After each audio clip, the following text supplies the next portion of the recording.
my left, chilling with my man Key of Life Productions. Stay tuned to Key of Life Production. Tune into Hip Hop is Real, man. Stay tuned to Hip Hop is Real. Subscribe to hiphopisreal.com. Shout out to y'all, because y'all make it possible. I love y'all. They are doing some monumental things. Hip Hop is Real, you already know, man. Hip Hop is real, you hear me? Right? Bro. Thank you, Attorney Bland, and at this event, saying I organize from grassroots to grass tops has a different connotation.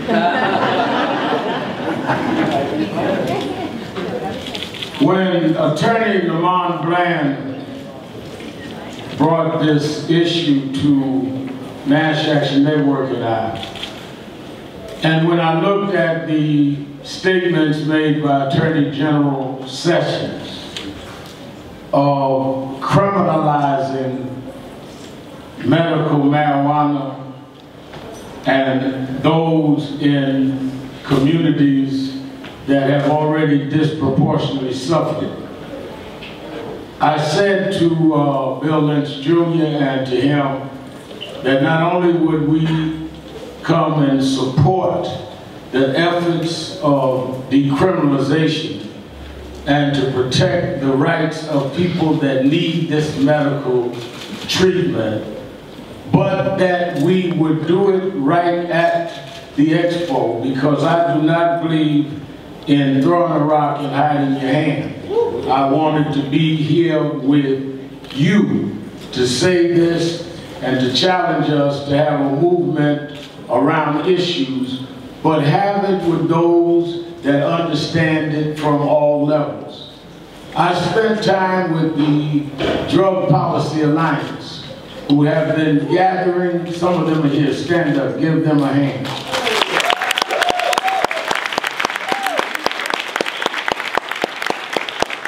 They have been in the vineyard for a long time dealing with this issue. And they have done the work and should be at the forefront and leadership of a national movement around this.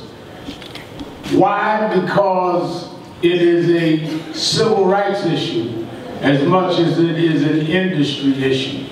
And sometimes movements are those that gather motivated by different things in its inception, but none of the members of the groups can benefit unless all benefit. We look at the Drug Policy Alliance and Nash Action Network as a civil rights and human rights and decriminalization issue. And it has been put into legislative form by Senator Kruger here in the state of New York, and my longtime friend and co-freedom fighter, Assemblywoman Crystal Peoples.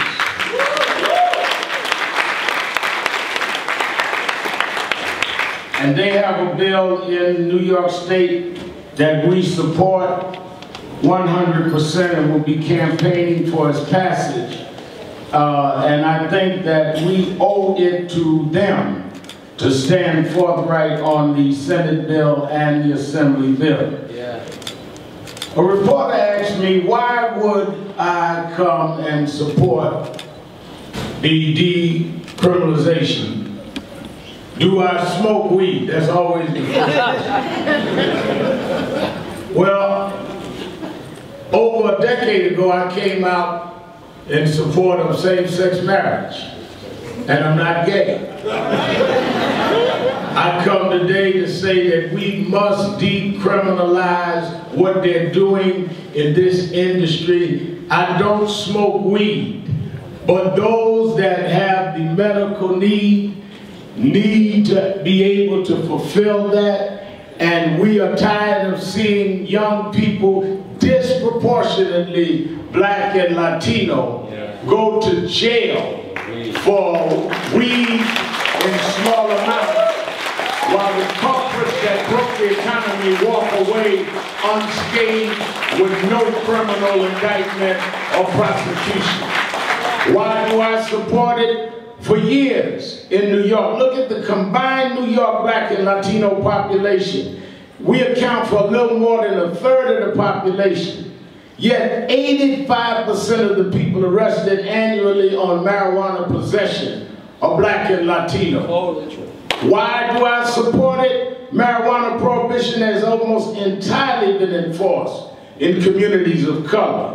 Why do I support it? Because possession of marijuana is at the top of the misdemeanor arrest in the state of New York. When you look at the fact, though, a lot of people do not understand that there are consequences that are almost unthinkable. There are consequences to housing. You can lose your residence in city housing if you have a marijuana conviction. You can be held and detained with immigration if you have a marijuana conviction.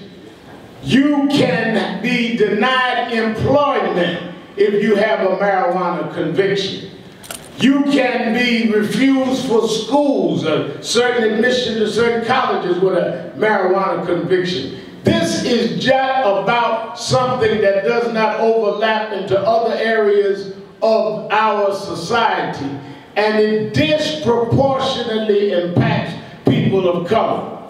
So as we have this gathering today, I will challenge the civil rights community as a whole that we cannot talk about civil rights and we cannot talk about fair housing and fair immigration and opening up the schools, the places of higher education, without discussing the criminalization of marijuana and marijuana use in this country.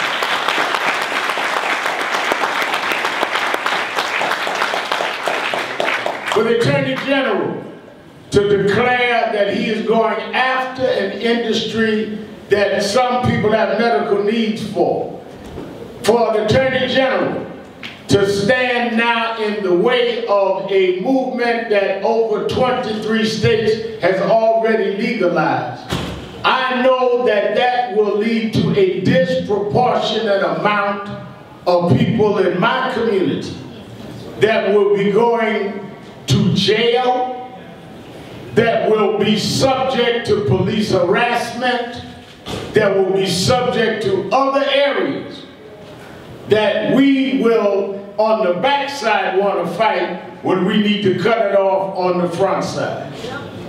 And that is why this is important.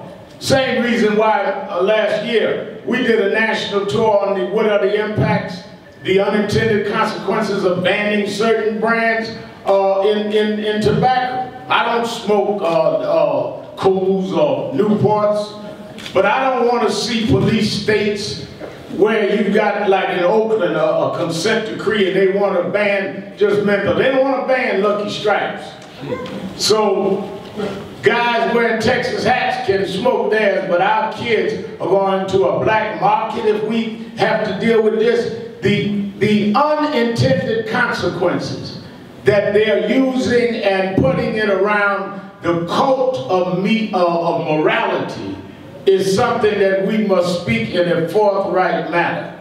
But let me also challenge the industry, that the industry must be inclusive of blacks and Latinos and people of color participating. We can, on one side, have the disproportionate punishment, and on the other side, have a disproportionate lack of involvement and business opportunities in this industry.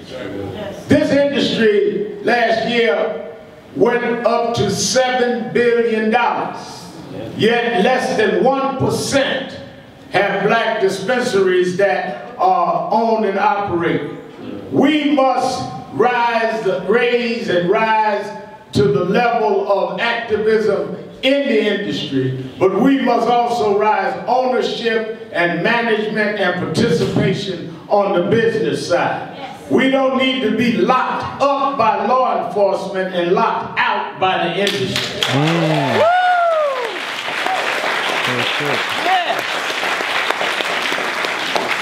We also do not need those that will appoint themselves to speak on these issues and sidestep those like the Drug Policy Alliance that have been in this for years, taking the brunt of the law enforcement community, of those reactionary forces, and even some in their own community.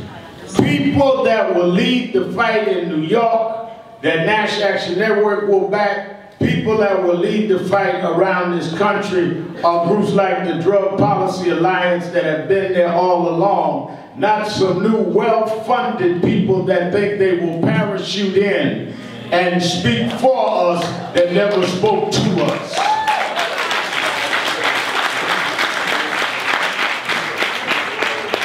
So my challenge to you is that as we deal with the legislation that is exampled in New York by Ms. Kruger and Ms. Peoples, that we will rally around that.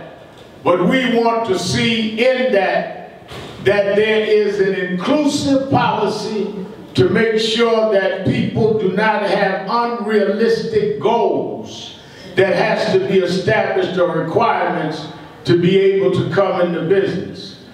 Well, Reverend, we've got those requirements. They had them in the South to stop us from voting.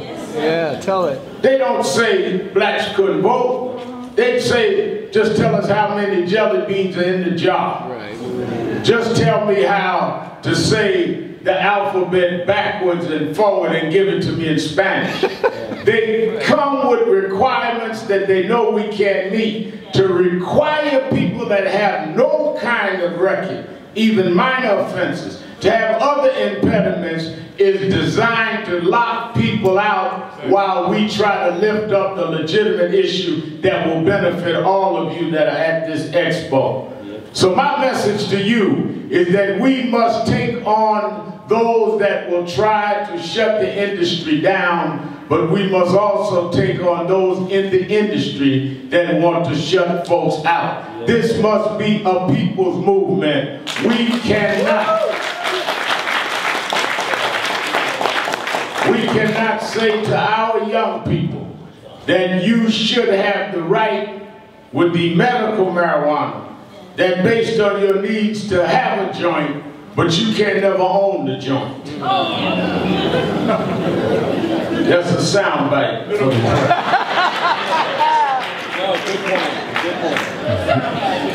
I would hope that we understand in the 21st century, just months after President Barack Obama commuted the sentences of more low-level nonviolent drug offenders than the last 11 presidents combined, that we do not take lightly that the new Attorney General has said he's not only going to reverse that, but he's going to try to start locking people up again.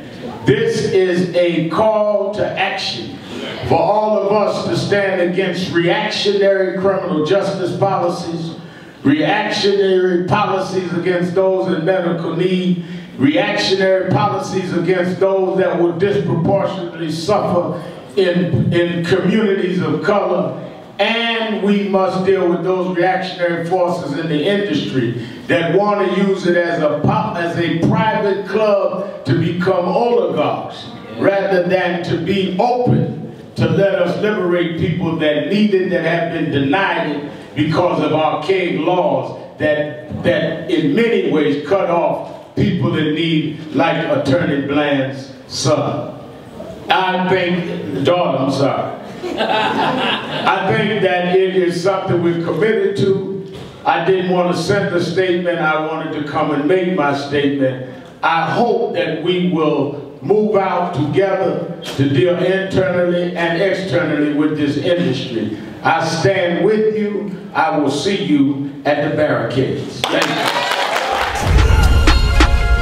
Yeah, my dumb ball niggas, my hell block niggas. I'm just trying to find me an escape. Got no job, hustle, get it either way. In the field, nigga, gotta make a play. I'm just out here trapping, trying to get it. Nah, I mean, in my nights when I had nowhere I could stay. Niggas die trying to live another day. Nigga, run up on me, you gon' meet the cake. I'm with chess and bills. All my wrists is frogs. All my